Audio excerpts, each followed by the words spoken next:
मला आठवतं मी 10वी पास झाल्यानंतर 11वीला शेती शाळेला ऍडमिशन घेतलं होतं आणि दोन माणसाचं मला प्रचंड आकर्षण होतं. एक हिंदूराव भाऊ निंबाळकर, ज्यांना बघायला मी मलटणच्या हरिभाव मंदिराच्या मागं त्यांचा जो जुना बंगला होता तिथे यायचो आणि तिथून आल्यानंतर चिमणरावांची झलक होते का म्हणून इथे यायचो. दोन्ही ठिकाणं त्यावेळी माझ्या दृष्टीनं आकर्षणाचं केंद्र होतं आणि त्यातली एक आजची सभापती निवासस्थान, त्या निवासस्थानचा उद्घाटन सोहळा ज्या ठिकाणी होतोय, म्हणजे बघा काय योगायोग असतो. एक कार्यकर्ता म्हणून प्रचंड आकर्षण किंवा त्यावेळेची काही व्यक्तिमत्व अशी होती की त्यांच्याबद्दल मला आदरानं आकर्षण होतं. त्यावेळेची परिस्थिती बदलली आणि आज ग्रामविकास खात्याचा आपल्या सगळ्यांचा आशीर्वादानं मंत्री म्हणून या ठिकाणी आलो. आज या पंचायत समितीच्या सभापती निवासचं उद्घाटन सोहळा होत असताना ज्यांच्या प्रयत्नातनं हे सभापती निवासस्थान होते, किंबहुना या तालुक्याच्या विकासाचा रथ गेल्या अनेक वर्षापासून चिखलात रुतलेला होता.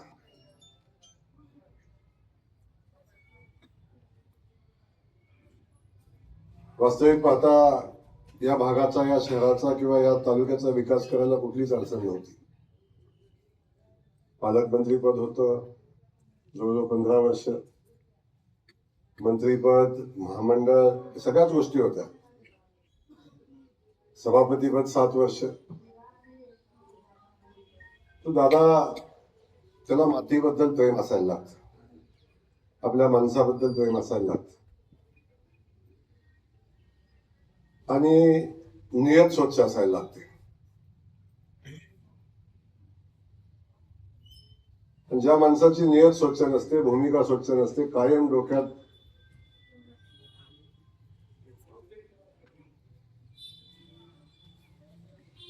दुसऱ्याचं चांगलं झालेलं ज्या माणसाला बघवत नाही ना, कालांतरानं त्या माणसाचं चांगलं कधीच होत नाही. त्या भूमिकेत त्यालाही जायला लागतं. आज रणजितदादाच्या रूपानं या मतदारसंघाला, माढा मतदारसंघाला एक विकासाभिमुख नेतृत्व मिळालं. सुरुवातीला दादा मला वाटायचं मीच लय हुशार आहे, मलाच विकासातलं सगळं कळते, पण दादा कधी माझ्या पुढे गेला मला कळालंच नाही. कधी आरटीओ ऑफिस आणलं, कधी ऍडिशनल कलेक्टरचं ऑफिस आणलं, कधी काय काय आणलं, मला काय समजलंच नाही. परंतु खऱ्या अर्थानं लोकसभा मतदारसंघ असेल किंवा विधानसभा मतदारसंघ असेल, या शहराचा आणि या भागाचा विकास करण्याचा संकल्प दादांनी केला आणि फक्त संकल्प नाही केला, ते प्रत्यक्षात कृतीत उतरवलं. आणि जो बदल आज दिसतोय, आज दिसतोय ना, तोच झोप लागू देत नाही. सभापती निवास झालं तर सभापती चांगल्या घरात राहील आणि तो राहिला पाहिजे ही नियतीच नव्हती. त्या स्वभावातच नव्हतं की दुसऱ्याचं चांगलं बघायचं. त्यामुळे हे कधी बांधून घ्यायचं डोक्यात आलंच नाही. आणि जेव्हा डोक्यात आलं तेव्हा वेळ निघून गेलेली होती. तेव्हा तू कोण काय म्हणतं याचा विषय नाही, पण आज दादा आपल्या प्रयत्नातनं हे सभापती निवास आज पूर्ण होते. आता किती जरी सांगितलं की मी 20 साली पत्र दिलं, मी 30 साली पत्र दिलं, मी मागच मंजूर केलं होतं, तरी आता त्याच्या पुढे गेलेली परिस्थिती आहे. मी ग्रामविकास खात्याचा मंत्री आहे, तेव्हा मला माहिती आहे मंजूर कधी झालं, मंजूर कुणी केलं आणि पैसे कुणी दिलं, याची सगळ्याची माहिती माझ्याकडे आहे. त्यामुळे अधिकचं त्यांच्याबद्दल इथं बोलावं असं मला वाटत नाही. दादा, आपलं या ठिकाणी मनापासून कौतुक आहे. आपलं मनापासून ज्या पद्धतीनं, ज्या वेगानं आपण या तालुक्याचा किंवा भागाचा विकासाचा संकल्प घेऊन पुढे जात आहे, परमेश्वर आपल्या पाठीशी राहील आणि प्रभू श्रीराम पण आपल्या पाठीशी राहील. या ठिकाणी नव्यानं आमचे आमदार मोठे निवडून आलेले 1.5 वर्ष झालं, पण ते एवढ्या तयारीचं मला माहिती नव्हतं. वर बोलले मग भाव हे देणारच आहेत, भाव हे देणारच आहेत, भाव हे करणारच आहेत, हे अगदी व्यवस्थित सांगत होते. म्हणजे लोणी कसं लावावं आमदार मोदी यांच्याकडून शिकलं पाहिजे. ते आमचे सचिन दादा पाटील. पण एक आहे की प्रामाणिकता, विकास कामाच्या बाबतीत, नेतृत्वाच्या बाबतीत, सगळ्यांच्या बाबतीत प्रामाणिक भूमिका घेऊन काम करणार एक माझा सहकारी आज आमदार आहे, याचा मला मनापासून आनंद आहे. या ठिकाणी आदरणीय जिजामालाताई या ठिकाणी उपस्थित आहेत. त्यांचे या मतदारसंघावर सातत्यानं लक्ष आहे आणि बारकाईनं दादाच्या पाठीमागं व्यवसाय सांभाळत मतदारसंघाची धुरा अगदी जबाबदारीने सांभाळणारे आमच्या ताई साहेब तेही या ठिकाणी आहेत. या ठिकाणी शमशेरसिंह नाईक निंबाळकर. आम्हाला सगळ्यांना चिंता होती दादा फलटणचं कसं होणार. फलटणचा नगराध्यक्ष एवढा मजबूत मिळेल असं कधी वाटलं नव्हतं. म्हणजे भावांचे सगळे गुण भरभरून आज शमशेरदादा तुमच्याकडे आहेत. आणि दादा मागेही तुमचं कौतुक करतात. दादाने मला परवा सांगितलं की माझी सगळी चिंता मिटली आता की रणजित दादा या ठिकाणी काम करतात. माणसं सूर्य मावळेपर्यंत काम करतात मला माहिती आहे, पण चंद्र मावळेपर्यंत काम करणारा कधी आता तिथं मिळालंय. असे आमचे शमशेर दादा या ठिकाणी आहेत. त्या साळुंखे आमचे मार्गदर्शक सातत्यानं आम्हाला जागा ठेवणारे, आमच्या चुका, आमच्या ज्या ज्या अडचणी असतील ते लक्षात आणून देणारे आमचे त्या साळुंखे आहेत. दिलीप सिंह भैयासाहेब या ठिकाणी उपस्थित आहेत, ते आम्हाला मार्गदर्शन करतात. सन्माननीय विश्वासरावजी भोसले पाठीमागे बसले, पण चिकाटी बघितली मी. कलेक्टर असल्यामुळे सगळंच माहिती आहे, कुठलं पत्र कधी द्यायचं, काय करायचं. मागं बसल्या 2-4 पत्रावर सह्या घेतल्या. सन्माननीय हनुमंतप्पा मोहिते, अमरशिव नाईक निंबाळकर, डी.के. अण्णा पवार आता भाजपमध्ये पक्का ना. कडे बारकाय कधी गावत नाही. कलाकार योगा सरळ नाही ना. मगाशी म्हणलं मला तुमच्या सोबतच आहे ना.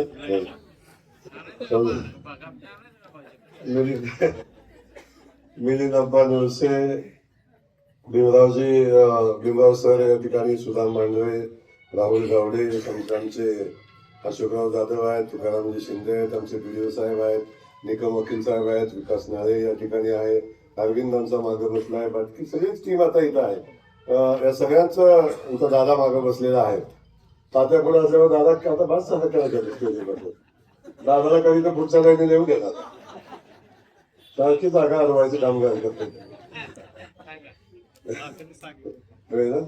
ज्येष्ठ म्हणले की भाऊ बाजूला आमचे विक्रमजी भोसले या ठिकाणी आहेत. आमचे गावडे साहेब ऍडिशनल सीओ आहेत. खाडे साहेब, खोट साहेब, सन्माननीय आमचे एक्झिक्युटिव्ह जिल्हा परिषदेचे आहेत. नगराध्यक्षांसोबत आमचे उपनगराध्यक्ष आहेत, सगळे नगरसेवक आहेत, सगळे पंचायत समिती सदस्य आहेत. सगळ्यांचं या ठिकाणी कुणाचं नाव राहिलं असलं तर धरून चालू आता समजून घ्याल अशी परिस्थिती धरून मी या ठिकाणी आपल्या सगळ्यांचं मनापासून या ठिकाणी स्वागत करतो. पत्रकार बांधव या ठिकाणी उपस्थित आहे. आज खऱ्या अर्थानं दादा मला मनापासून आनंद होतो. आणि जे स्वप्न जयकुमार गोरेंनी पाहिलं होतं, अनेकांनी जयकुमार गोरेचं अस्तित्व संपवण्याचा प्रयत्न केला, पण केला. पण हे सगळं करत असताना जे स्वप्न मी पाहिलं होतं ते आमच्या दादाने पूर्ण केलंय. दादाच्या मागे माझा सारखं म्हणजे आत्ता नाही तात्या भैयासाहेब की मनोमिलन तुटण्यापासून माझं योगदान आहे. तेव्हापासून केलेली सुरुवात, पण गडाला कळालंच नाही कधी काय झालं, कशी सुरुवात झाली, कुठंपर्यंत आलं, कुठं खासदार की कुठं आमदार की कळालंच नाही. परंतु ठीक आहे, शेवटी सत्याचा विजय होत असतो. ज्याची नियत चांगली असते त्याच्यासोबत परमेश्वर राहतो. आज परिस्थिती आपण बघताय, एवढ्या वेगानं फलटणच्या नगरीमध्ये विकासाचं वारं वाहत आहे, बदलाचं वारं वाहत आहे. आज एक माणूस सोबत थांबायला तयार नाही. आत्मपरीक्षणाची आवश्यकता. दुसऱ्याला शिव्या देऊन, दुसऱ्याला शाप देऊन, दुसऱ्याचं वाईट बघून काय घडणार नाही. आता आत्मपरीक्षण करण्याची वेळ आली, पण आत्मपरीक्षणाला पण आता वेळ राहिलेला नाही. त्यामुळं आता फार डोक्याला ताण देऊ नये अशी माझी विनंती आहे. आता आलेली परिस्थिती स्वीकारली पाहिजे. त्यामुळं साधा साधा वेळ आहे, साधी साधी परिस्थिती आपण बघितली. जिल्हा बँकेची निवडणूक लागली, जिल्हा परिषदेची निवडणूक लागली, दादा सगळ्या निवडणूक लागली की हेच महाशय मालक. आज बघा काय अवस्था आहे. तेव्हा मी मागे एकदा सांगितलं होतं की यमाचा GR आपल्याला सांगितलं होतं. मला यमाना भैयासाहेब GR काढला. पूर्वी पोटाला यायचं, मग आजा पोटाला यायचा, पंजा पोटाला यायचा, मग ते नातवानं भोगायचा, असला कार्यक्रम होता पहिला. नावरच नाव ठेवायचं इथे होतं. आता यमान सांगितलं तसलं दुकान बंद. आता सांगितलं तू केलंयस ना, जोपर्यंत भोगत नाही तोपर्यंत स्मशानभूमीत जागा नाही, तुझं तिकीट नाही. तेव्हा जे जे पाप केलं ते डोळ्यांना बघितल्याशिवाय सुट्टी नाही. आता ते सगळं आपल्याला डोळ्यांना, उघड्या डोळ्यांना बघायचं आणि ती तयारी ठेवा. आता सांगा जरा व्यवस्थित समजावून. त्यामुळं आता ही परिस्थिती आपण अनुभवत आहे. पण माझी या ठिकाणी आपल्या माध्यमातून विनंती आहे की आता वेगानं परिस्थिती बदलत असताना आज जिल्हा परिषदेमध्ये भारतीय जनता पक्षाची सत्ता, पंचायत समितीमध्ये भारतीय जनता पक्षाची सत्ता, नगरपालिकेमध्ये भारतीय जनता पक्षाची सत्ता, विधानसभेचा आमदार या मातीतला आहे. तिथं बदल झालाय.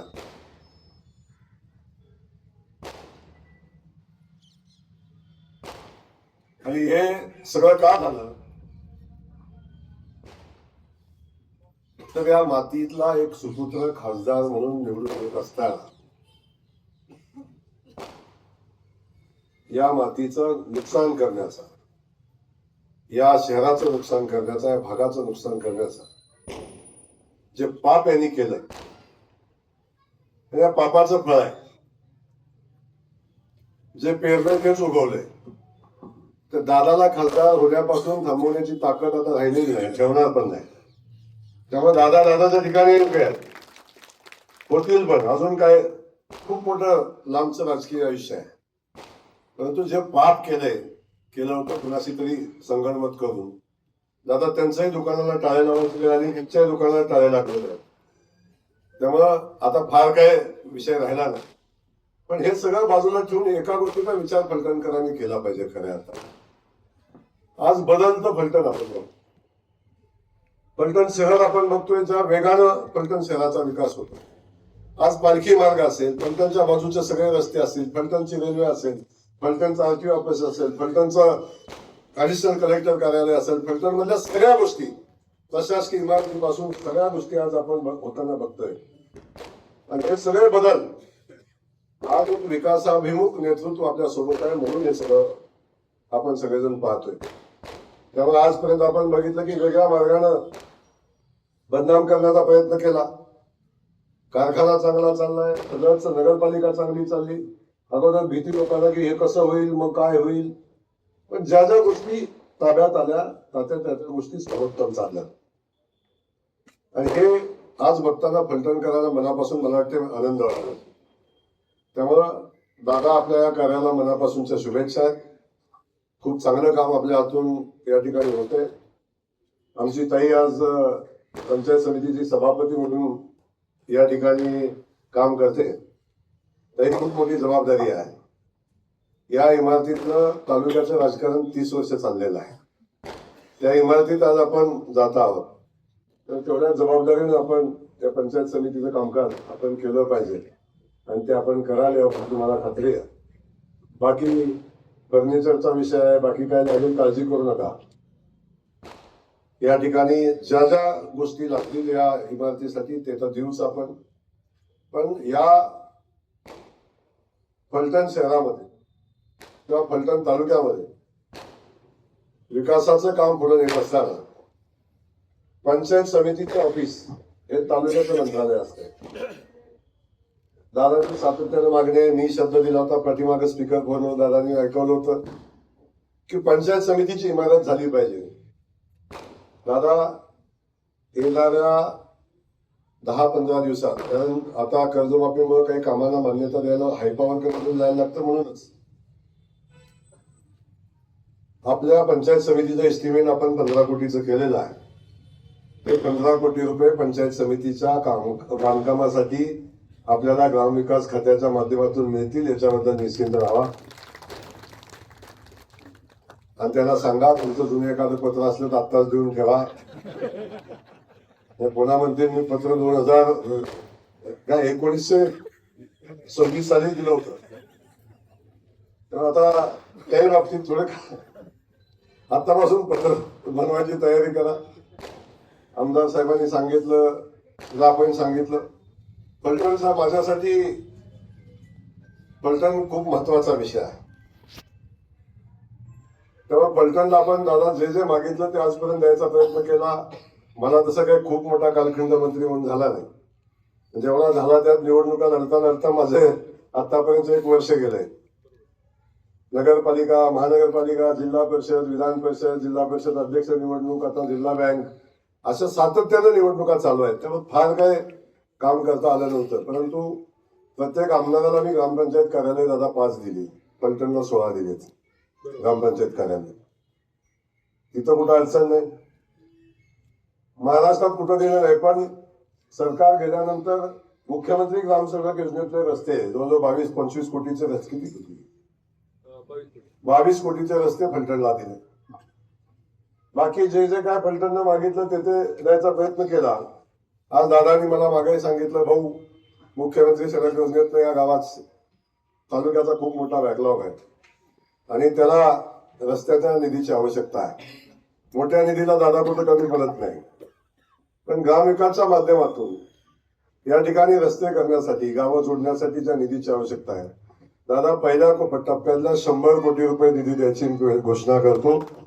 100 कोटी रुपये, 100 कोटी रुपये मुख्यमंत्री सडक योजनेतनं आत्ताच्या मान्यतेमध्ये फलटणला मिळतील, याची व्यवस्था आपण करू. बिलकुल चिंता करू नका. दादा हे फक्त 1 वर्षाचं आहे, अजून मी 3 वर्ष आहे. पुण्याने 3 केलं तरी हरकत नाही. त्यामुळं बिलकुल अडचण येणार. त्यामुळे त्यांनी त्यांच्या हयातीत जेवढं काम केलंय दादा आपण 5 वर्षात करू. त्याला कुठं अडचण येणार नाही. आणि तात्या, माझं खातं असं आहे की जन्माला आल्यापासून शेवटचा विधी होईपर्यंत जे जे लागतं ते माझ्या खात्यात मिळतं. तेव्हा या गावाच्या, या भागाच्या विकासासाठी जे जे काय लागेल, ग्रामपंचायत कार्यालय लागेल, रस्ते लागतील, अंतर्गत रस्ते लागतील, स्मशानभूमी लागेल, मंदिर लागेल. आजच मी 2 एक दुर्दैवचं देवस्थानचं दादांनी विनंती केली होती, बिरोबा देवस्थानची दादांनी विनंती केली होती. या दोन्ही देवस्थानला वर्ग दर्जा आपण दिलेला आहे आणि या दोन्ही देवस्थानसाठी 5-5 कोटी रुपये देण्याची घोषणा आजच मी करतो. दोन्ही देवस्थानला 5-5 कोटी रुपये आपण देणार आहे. त्या दोन्ही देवस्थानचं काम या निमित्तानं होईल. बाकी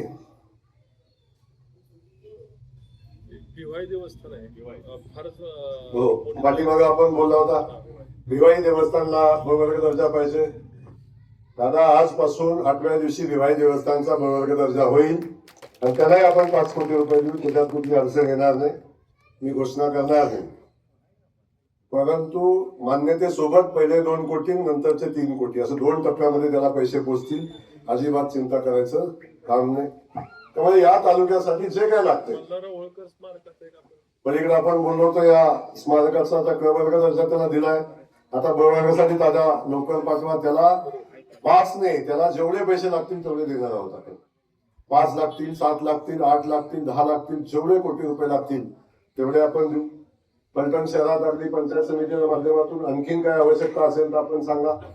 30-54च्या माध्यमातून दादा दुसरं, ज्या गावाच्या रस्त्याची अडचण आहे, 25-15 आता देता येत नाही, पण 30-54च्या रस्त्याचं 10 कोटी रुपये दादा आपण द्या.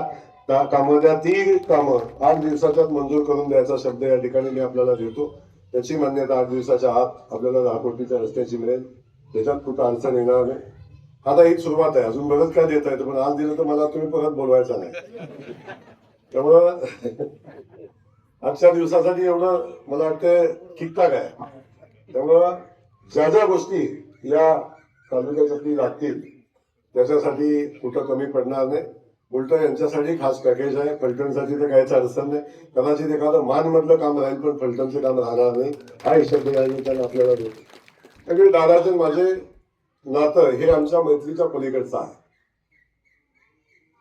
सुखाचं आहे, दुःखाचं आहे, सगळ्या परिस्थितीमध्ये आम्ही दोघं एकमेकांच्या सोबत असतो. अनेक लोक काही बोलली काही सांगितलं तर त्याच्या पलीकडचं आमचं नातं आहे. त्यामुळे कुणी देव पाण्यात ठेवले तरी देव काय पावणार नाही आणि आम्ही जो संकल्प केलाय तो पूर्ण झाल्याशिवाय सोडणार नाही. त्यामुळे या ठिकाणी जे जे आम्ही ठरवलंय ते गोष्ट पूर्णत्वाला जाईल याच्याबद्दल निश्चिंत राहावा. त्यामुळं माझी या माध्यमातून आता विनंती आहे आपल्याला की नगरपालिकेची चिंता आता मिटलेली आहे. संशयदादा एवढं ताकदीने काम करतायत, नगरसेवक एवढं ताकदीने काम करतायत आपण, तेव्हा आता ती चिंता मिटलेली आहे. पण दादा सारखा म्हणतो की तुमचं फलटणकडे लक्ष नाही, तुम्ही माझ्या कार्यक्रमाला येतच नाही असं. पालखीला जमलं नाही मला. त्या दिवशी दादा खरंच अडचण होती की माझी तब्येतच बरी नव्हती. दादांची परवानगी घेतली मग मी थांबलो होतो. नाहीतर मला त्याही दिवशी यायचं होतं. आमच्या सगळ्या नगरसेवकांची इच्छा होती की भाऊ पालखीला स्वागताला येतील. बरोबर, अगदी प्रथम नागरिक म्हणून आज आपण शहरामध्ये पालखीचं स्वागत केलं आणि तो योग पाहायला मी पाहिजे होतो. कारण हे स्वप्न मी खूप दिवसापासून पाहिलेलं आहे की फलटणची नगरपालिका, फलटणची पंचायत समिती, फलटणची आमदारकी आणि दादाला पुन्हा एकदा खासदार झालेला बघायचं. बाकीचा विषय नाही. मी माझ्या आयुष्यातलं मी सांगितलं की ज्या संकल्प केला त्या एका संकल्पात मी फक्त यशस्वी झालोय आजपर्यंत आणि तो दादा पुन्हा खासदार करण्यामध्ये यशस्वी झाले. प्रचंड मोठं नुकसान आपल्या फलटणचं, सातारा जिल्ह्याचं, माढा मतदारसंघाचं त्या निमित्ताने झाले. कदाचित दादा देशाच्या मंत्रिमंडळामध्ये कॅबिनेट मंत्री असतील. ते पाप ज्याने केले त्याला सोडणार नाही हे निमित्ताने सांगतो. त्यामुळे या सगळ्या गोष्टी आपल्या सगळ्यांच्या साक्षीने सांगत असताना मला इथे येताना मनापासून आनंद होतो.